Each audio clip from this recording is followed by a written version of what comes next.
ఎన్నికలు అయిపోయిన ఒక 3 నెలలు 4 నెలల పాటు నా మీద అనిల్ కుమార్ యాదవ్ 1000 కోట్లు 2000 కోట్లు 3000 కోట్ల రూపాయలు క్వాడ్స్ మొత్తం నడిపాడు, మైనింగ్ దందా నడిపాడు, రకరకాలు వేశారు. సరే, ఎక్కడా కూడా నేను స్పందించలేదు. నా మౌనమే దానికి కామ్గా ఉండటం కూడా జరిగింది. ఇంత పోయింది, అంత పోయింది, ఎంత పోయింది, ఏదేదో రాశారు, చాలా మంది మాట్లాడారు, చాలా మంది ఇది చేశారు. సరే, రైట్, ఎవరికి ఏ మీడియాకి సంబంధించిన వాళ్ళు అందరూ కూడా వార్తలు రాశారు, అన్నీ కూడా రాశారు. సరే, దాని గురించి ఇప్పుడు నేను మాట్లాడుకోవాల్సిన అవసరం లేదు. ఎందుకంటే దేనికైనా సరే రైట్, లెట్ ఏది జరిగినా దానికి సంబంధించి ఫేస్ చేసేదానికి కూడా ఇప్పుడు సిద్ధంగానే ఉంటాడు. కానీ ఈరోజు ముఖ్య కారణం, నేను రావడానికి కారణం 2. ఈరోజు మా జిల్లా అధ్యక్షుల వారిని కాకాని గోవర్ధన్ రెడ్డి గారి మీద ఇల్లీగల్ గా జరుగుతున్నట్టు ఒక కేసు పెట్టడం జరిగింది. దానికి సంబంధించి ఒక ఇది కూడా జరగడం జరిగింది. దానికి సంబంధించి రైట్, ప్రతి ఒక్కరికి కూడా జ్యుడిషియల్ లో ఛాలెంజ్ చేసే అవకాశం ఉంటుంది. సో జ్యుడిషియల్ ని అప్రోచ్ అయ్యే అవకాశం ప్రతి ఒక్కరికి కూడా ఉంటుంది, ఆ రైట్ ఉంటుంది. తప్పకుండా రైట్ కి కోసం మా నాయకుల వారు వెళ్ళటం కూడా జరిగింది. తప్పకుండా అది ఖచ్చితంగా అది ఏ రిజల్ట్ అయినా కూడా ఒకవేళ వస్తే మంచిది, రాకపోయినా కూడా దేనికైనా కూడా ఫేస్ చేసేదానికి కూడా వైఎస్ఆర్ కాంగ్రెస్ పార్టీ నాయకులందరం కూడా సిద్ధంగా ఉన్నాం. దానికి సంబంధించి ఆయన పారిపోయాడనో ఇట్లనో చెప్పుకోవాల్సిన అవసరం కూడా లేదు. ప్రతి ఒక్కరికి కూడా రైట్ ఉంటుంది. ఆ రైట్ కోసం తప్పకుండా ఇది చేసే అవకాశం ఉంటుంది. కానీ ఈరోజు ప్రధానంగా నేను రావటానికి కారణం ఏంటంటే, ఈరోజు చాలా మందికి నెల్లూరు జిల్లా ప్రజలకి సరే నా మీద వేసినాయి అంటే రైట్ చూద్దాం, అయ్యే నేను ఒకవేళ తోకుంటా పోతే అన్ని ఎక్కడెక్కడ తోకుంటాం, అన్ని కూడా తోకుంటాం, ఇబ్బంది ఏం లేదు. ఎవరెవరు ఉన్నారు, ఎవరెవరు చేసుకున్నారు, తవ్వుతా పోతే అన్ని కూడా బయటకు వస్తాయి, ఏ ఇబ్బంది లేదు. అనిల్ కుమార్ యాదవ్ సైతాపంలో అడుగు పెట్టాడా, గూడూరులో అడుగు పెట్టాడా, మైనోనర్ని పిలిచి మాట్లాడాడా, ఏ రోజైనా మైనోనర్తో కలిసి మాట్లాడాడా, కనీసం మైనోనర్కి ఎవరికైనా ఫోన్ చేశాడా, లేదా ఎవరికైనా ఫోన్ చేశాడా, అన్ని కూడా తెలుస్తాయి, ఏ ఇబ్బంది లేదు. అని కూడా అది ఎలా జరుగుతుందో అలా జరుగుతుంది. కానీ ఒకటి మాత్రం మీ అందరికీ కూడా చెప్తా ఉన్నాను, ఇల్లీగల్ మైనింగ్ జరిగింది రైట్. ఇల్లీగల్ గా రైతు పొలంలో ఉన్నవాడు కొంతమంది రైతు పొలంలో చేసుకున్నారు, ఇల్లీగల్ మైనింగ్ లో ఉన్న వాళ్ళు కొంతమంది చేసుకోవచ్చు. వీటికి సంబంధించి ఈ గవర్నమెంట్ రాకముందే ట్రాన్సిషన్ పీరియడ్ లో, అంటే ఈ గవర్నమెంట్ ఎన్నికల నుంచి ఈ గవర్నమెంట్ లోపలే దాదాపు ఇల్లీగల్ మైనింగ్ జరిగిందని దాదాపు నాకు తెలిసి ఒక 100-150 పైనే ఆ ఫైల్స్ మీద దాదాపు 255 కోట్ల రూపాయలు ఫైన్ వేయడం జరిగింది. తప్పు చేశారు, ఫైన్లు వేశారు. ఫైన్లు కలెక్ట్ చేసుకోవాల్సిన బాధ్యత మైనింగ్ డిపార్ట్మెంట్ ఉంటుంది. ఎందుకంటే తప్పు జరిగినప్పుడే దానికి సంబంధించిన ఈ ప్రభుత్వం వేయలేదు. ఈ ప్రభుత్వం చేయాల్సిందల్లా ఒకటేంటంటే ఫైన్ కలెక్ట్ చేసుకోవాలి. 255 కోట్లు ఫైన్ చేశారు. తర్వాత ఈ ప్రభుత్వం వచ్చిన తర్వాత మైన్స్ అన్నింటిలో కూడా ఆపివేయడం జరిగింది కొన్ని నెలల పాటు. వీటిలన్నింటి మీద ఎంక్వైరీ చేయాలా, ఇన్స్పెక్షన్ చేయాలని. సరే, ఇన్స్పెక్షన్ అన్ని చేశారు, బానే ఉంది. ఇన్స్పెక్షన్ చేసిన తర్వాత ఒక 2 నెలలు 3 నెలలు అన్ని తర్వాత ఒక రిపోర్ట్ పంపించిన తర్వాత ఆ రోజైనా ఆ మైన్స్ ని ఓపెన్ చేశారా, ఒక ఆర్డర్ రిలీజ్ చేశారు, మైన్స్ కి గైడెన్స్ చేశారు, బానే ఉంది రైట్. ఏం ఓపెన్ చేశారు? పెనాల్టీ లేని ఓపెన్ చేయాల. ఇక్కడ ఒక గమ్మత్తైన విషయం ఏంటంటే, పెనాల్టీ లేని మైన్స్ ఓపెన్ చేయాల, పెనాల్టీ ఉన్న మైన్స్ ని ఓపెన్ చేశారు. సరే, ఓకే, దాన్ని కూడా రకరకాల కారణాల మీద ఓపెన్ చేసుకోండొచ్చు, నేను కాదని. కానీ ఈరోజు గోవర్ధన్ రెడ్డి గారి మీద కేసు పెట్టక ముందు ఈ జిల్లాలో ఏం జరుగుతుంది? గతంలో వైసీపీ ప్రభుత్వంలో జరిగింది అని మాట్లాడుతున్న వీళ్ళందరికీ కూడా నేను చెప్పదలుచుకుంది ఏంటంటే, దాదాపు 150 నుంచి 200 మైన్లు దాకుంటే యాక్టివ్ మైన్స్ ఒక 100 మైన్స్ ఉంటాయి. ఈ 100 మైన్స్ సంబంధించి ఈ 10 నెలల్లో ఎందుకు మీరు 100 మైన్స్ ని ఓపెన్ చేయలేదు? కేవలం 30 మైన్లు మాత్రమే సెలెక్టివ్ గా ఎందుకు ఓపెన్ చేశారు అని అడుగుతా ఉన్నా. గతంలో మీరు తీసుకుంటే ప్రభుత్వానికి గండి తగిలిందని మాట్లాడుతా ఉన్నారు చాలా మంది. ప్రతి ఒక్కరూ తెలుసుకోవాల్సిందల్లా ఒక్కటే, ఏ ఒక్క టన్ను ఇక్కడి నుంచి బయటకు వెళితే ఎక్కడో దగ్గర పర్మిట్ కొట్టవలసిందే. బయటకు వెళ్ళిన ప్రతి టన్నుకి ఖచ్చితంగా గవర్నమెంట్ పర్మిట్ కొట్టే ఉంటారు. ఆ లెక్కన గతంలో 150 కోట్ల దాకా గవర్నమెంట్కి డబ్బులు వస్తే ఇప్పుడు దాదాపు 30-40 కోట్లు కూడా రాల. ఎందుకు?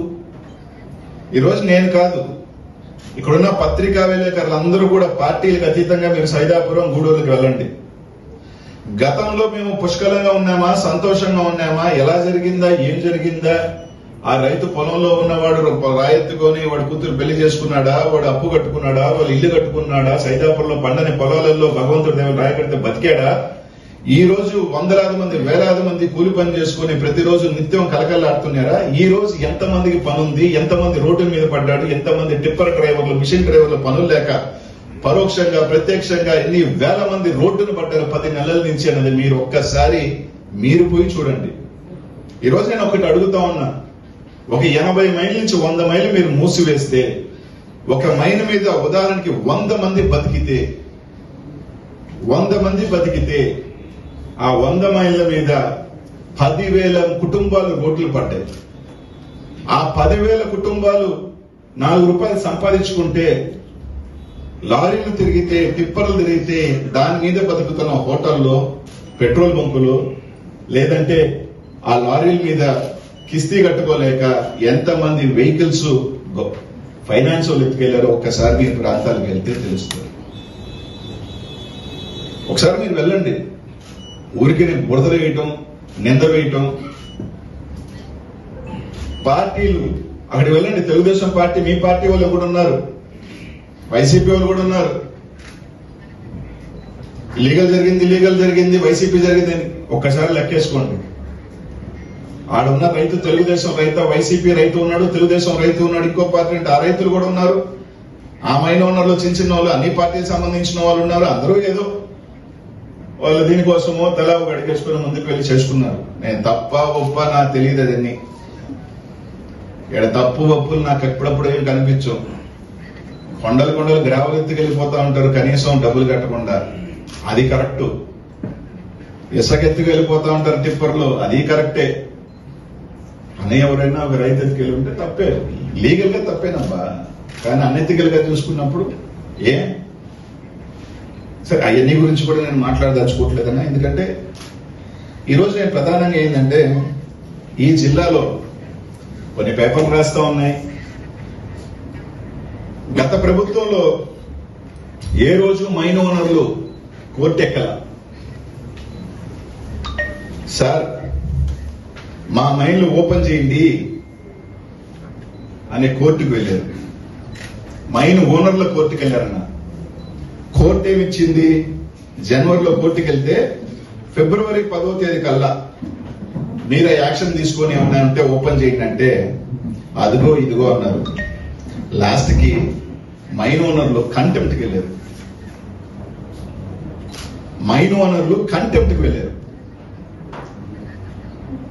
వైసీపీ ప్రభుత్వంలో కంటెంప్ట్కి వెళ్ళా. వైసీపీ ప్రభుత్వంలో మైన్ ఓనర్లు నిజంగా మేము దోపిడీలు చేసుకుంటే, మేము అక్రమాలు చేసుకుంటే మైన్ ఓనర్లు ఎక్కడా పోలా. ఫెమి అంటే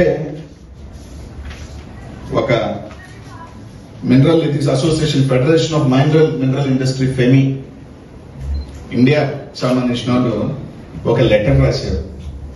వేలాది మంది జీవితం కోల్పోతున్నారు, మైన్లు ఓపెన్ చేయలేకుండా మేము డెడ్ రెంట్ కట్టుకోవాల్సి వస్తుంది, మేము బాడుగలు కట్టుకోవాల్సి వస్తున్నాం, దయచేసి ఓపెన్ చేయమని చెప్పి ఫెమి ఒక లెటర్ రాసింది.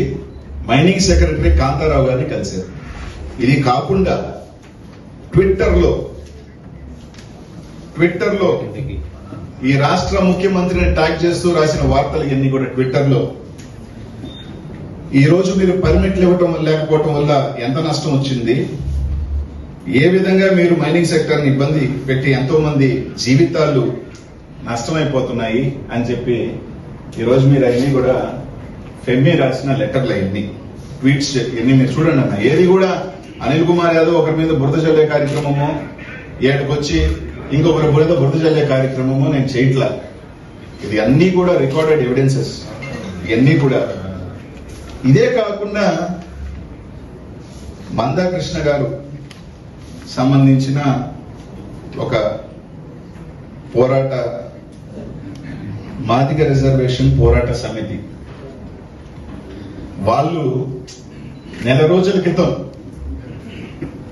కాంతారావు గారిని అంటే మైనింగ్ సెక్రటరీని కలిసి వాళ్ళు సార్ మా సామాజిక వర్గం డైలీ లేబర్లుగా టిప్పర్ డ్రైవర్లుగా వాళ్ళందరూ జీవనాధారాలు బతుకుతున్నారు. ఈ రోజు ఆ మైనింగ్ మీద నెల జీతాలతో బతుకున్న వాళ్ళందరికీ మా పనులు లేవంటూ వాళ్ళు టెంపోలు వేసుకొని పోయి పామూరుకి వెళ్లి కంప్లైంట్ చేశారు. ఇదిగోండి, ఇదేం అనిల్ కుమార్ యాదవ్ కంప్లైంట్ చేయించలా. కృష్ణమాదిగ గారు పెద్ద ఆయన కొద్దిగా ఇప్పుడు టీడీపీ ప్రోగానే ఉన్నారనుకుంటున్నా, పోరాటాలు చేసే పెద్ద ఆయన కొంచెం ఈ రోజు వాళ్ళే సంబంధించింది చేసింది. ఇది అనిల్ కుమార్ యాదవ్ నిందే ఇట్లా ఇవన్నీ చూసిన తర్వాత ఏంట్రా ఈ ముఖ్య కారణం, దీని వెనకాల ఎవరు బడా నాడు నడుస్తున్నారు అంటే ఒకసారి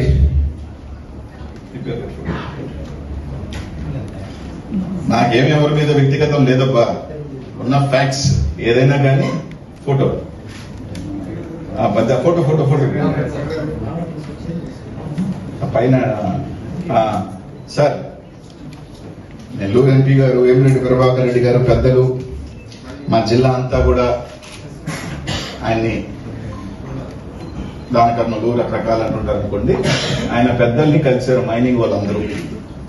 నాకు తెలిసి సెప్టెంబర్లోనో అక్టోబర్లోనో కలిసినట్టున్నారు దాదాపు వీళ్ళందరూ మైనింగ్ వాళ్ళు. నాకు తెలిసి మైనింగ్ వాళ్ళు కలిసి సార్ మా ఓపెన్ చేయండి మేము ఇబ్బంది పడుతున్నాం అని రకరకాలు అడిగినప్పుడు ఆయన చెప్పిన మాటలు ఈ కొంతమంది మైన్ వాళ్ళు నాకు చెప్పిన మాటలు. నాకు తెలుసు మైనింగ్ కష్టాలు, నాకు తెలుసు మైనింగ్ ఇబ్బందులు ఏంటో, నాకు అసలు సంబంధమే లేదు దీంట్లో. ఈ రకరకాల పేపర్లో వస్తున్న వార్తలకి ఎలా వస్తున్నాయో నాకు తెలీదు. కొంతమంది నా ప్రత్యర్థులు రాయిస్తున్నట్టున్నారు నా మీద వరవలేక. ఇప్పుడే నేను మంత్రి గారికి ఫోన్ చేసి చెప్తాను మీ ఓపెన్ చేయమని చెప్పి, కాబట్టి మీకు ఎటువంటి ఇది లేదు, కాబట్టి మీరు ధైర్యంగా వెళ్ళండి, మిమ్మల్ని అండగా ఉంటాను అని చెప్పాడు ఆయన ఎంపీ గారు. ప్రజాప్రతినిధి గెలిచిన ఎంపీ గారు ఇది చెప్పారన్నది నేను విన్నా, నాకు తెలిసిన ఇన్ఫర్మేషన్. సరే కలిశారు, ఆయన చెప్పారు, పాపం వీళ్ళందరూ కూడా మంత్రి గారిని కలిశారు. ఓపెన్ అయిందో లేదో నాకు తెలియదు. నెల్లూరు అందరూ మళ్ళీ ఎందుకు రోడ్డు ఎక్కుతున్నారో నాకు తెలియదు. ఇక్కడ నుంచి డీడీ ఆఫీస్ కూడా వెళ్ళారు. ఇదంతా అయిన తర్వాత కంపెనీది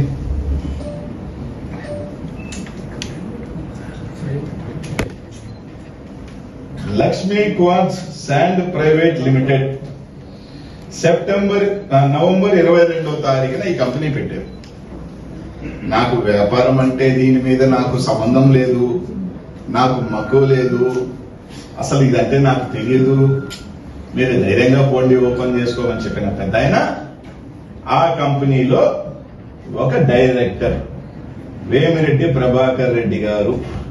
మీరు చూడండి సార్, కొంచెం పైకి మా పేరు అదేమో కింద పైకి జూమ్ కింద ఇంకా పైకి రండి.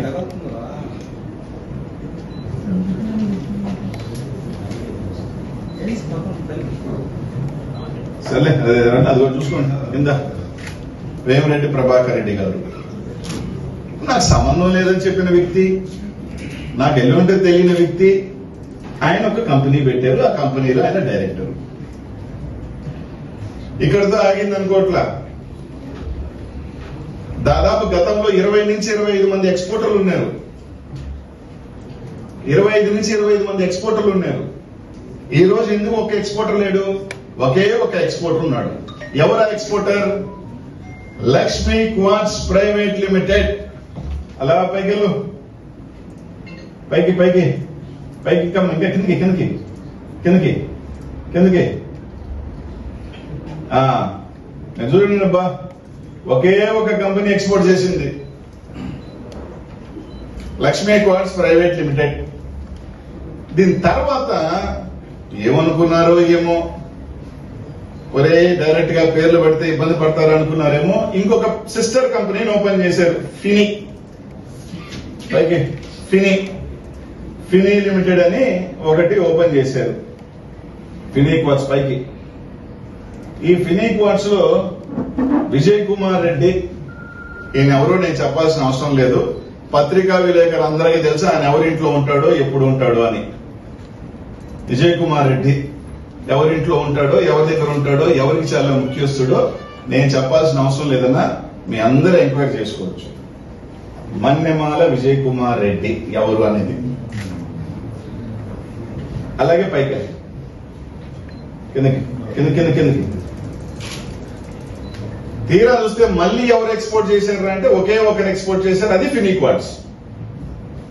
అంటే గత 4 నెలలుగా చేసింది ఎవరు అంటే లక్ష్మీ క్వార్ట్స్, ఫినీ క్వార్ట్స్.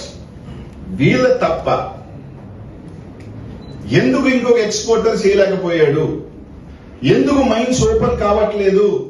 ఇది నేను కాదు, ఏ మైన్ ఓనర్ అడిగినా చెప్తాడు, నాకు తప్ప మాకు తప్ప మీరెవరికి ఎక్స్పోర్ట్ చేసేదానికి లేదు, ఎవరు చేసినా మా కంపెనీ ద్వారానే చెయ్యాలి, లేకపోతే మీ మైన్స్ ఓపెన్ చేయము అనే ఒక హుకుం జారీ చేయబట్టి వాళ్ళకి సరెండర్ అయిన వాళ్ళు ఇచ్చిన మెటీరియలే వీళ్ళ ద్వారా పోయింది. వాళ్ళకి సరెండర్ కాని వాళ్ళు మైన్స్ ని ఓపెన్ చేయలేదు. వాళ్ళకి సంబంధించిన మైన్స్ ని, నెల్లూరుకి ఒక చరిత్ర వెంకటగిరి రాజాలంటే, విఆర్సీ దగ్గర నుంచి అనేక సంస్థల్ని దానం చేసిన కుటుంబం వెంకటగిరి రాజాలది. ఒక పెద్ద మనిషి, ఆయన మైను పాపం ఎక్కని గుమ్మం లేదు, పాపం ఆయన అడగని వాళ్ళు లేదు, మైను ఓపెన్ చేయండి, లేక వాళ్ళు చాలా మంది ఇబ్బందులు పడతా ఉన్నారు.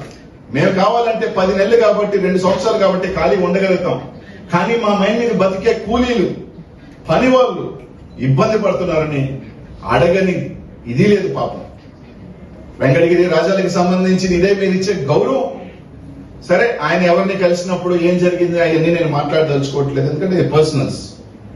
ఎందుకంటే ఒకరి మీద వేగ్గా కాగితం లేకుండా నేనేది మాట్లాడదలుచుకోవట్లేదు. ఇక్కడ ఏది మాట్లాడినా ప్రతిదీ కాగితం చూపించి మాట్లాడుతా ఉన్నా. ఎందుకు 20-30 ఎక్స్పోర్టర్లు ఉన్న వాళ్ళు ఈ రోజు కేవలం 2కే పరిమితం అయ్యారు, అది కూడా అధికార పార్టీకి సంబంధించిన ఎంపీకి సంబంధించిన వాళ్ళు.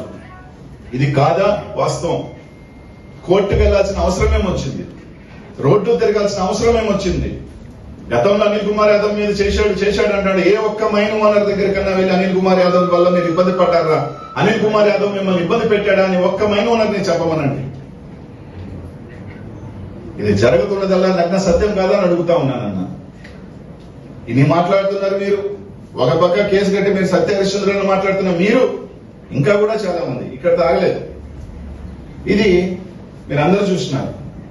సరే, దీంట్లో మైన్ ఓనర్ని బెదిరించడం, భయపెట్టడం, మా గీకపోతే ఓపెన్ చేయమని చెప్పడం, వాళ్ళ పాపం 10 నెలల నుంచి ఇబ్బంది పెట్టడం, వాళ్ళ మీద పడికే వేలాదికి మంది కూలి వాళ్ళు, లేబర్లు ఉసురు తగలుతుంది. ఆయనకి 5,000 కోట్లు ఉందా, 10,000 కోట్లు ఉందా, 3,000 కోట్లు ఉందా నాకు తెలియదు, కానీ ఒకటి మాత్రం చెప్పగలుగుతున్నా, దీని ద్వారా నీకు ఎంత వస్తుందో నాకు తెలియదు, కానన్నా ఒకటి మాత్రం గుర్తుపెట్టుకోండి, ఇన్ని నెలలుగా పనులు లేక అల్లాడిపోతున్న పేదవాడి ఉసురు మాత్రం తప్పకుండా అది మీకు మంచిది కాదు. దయచేసి మీరు కక్ష తీర్చుకుంటుంది ఆ మైన్ ఓనర్ల మీద కాదు, ఆ మైన్ మీద బతుకుతున్న కూలి వాళ్ళ మీద, లేబర్ మీద, కార్మికుల మీద మాత్రం గుర్తుపెట్టుకోమని మాత్రం తెలియజేస్తున్నా. ఓపెన్ చేస్తారా, ఓపెన్ చేయరా అనేది తర్వాత ఇది, కానీ ఎక్స్పోజ్ చేయాల్సిన బాధ్యత మా మీద. రకరకాలు చెప్పినప్పుడు మీరు ఈ విధంగా దౌర్జన్యాలు చేస్తా ఉన్నప్పుడు ఇక్కడితో పోలేదన్నా, ఇంకా ఉంది.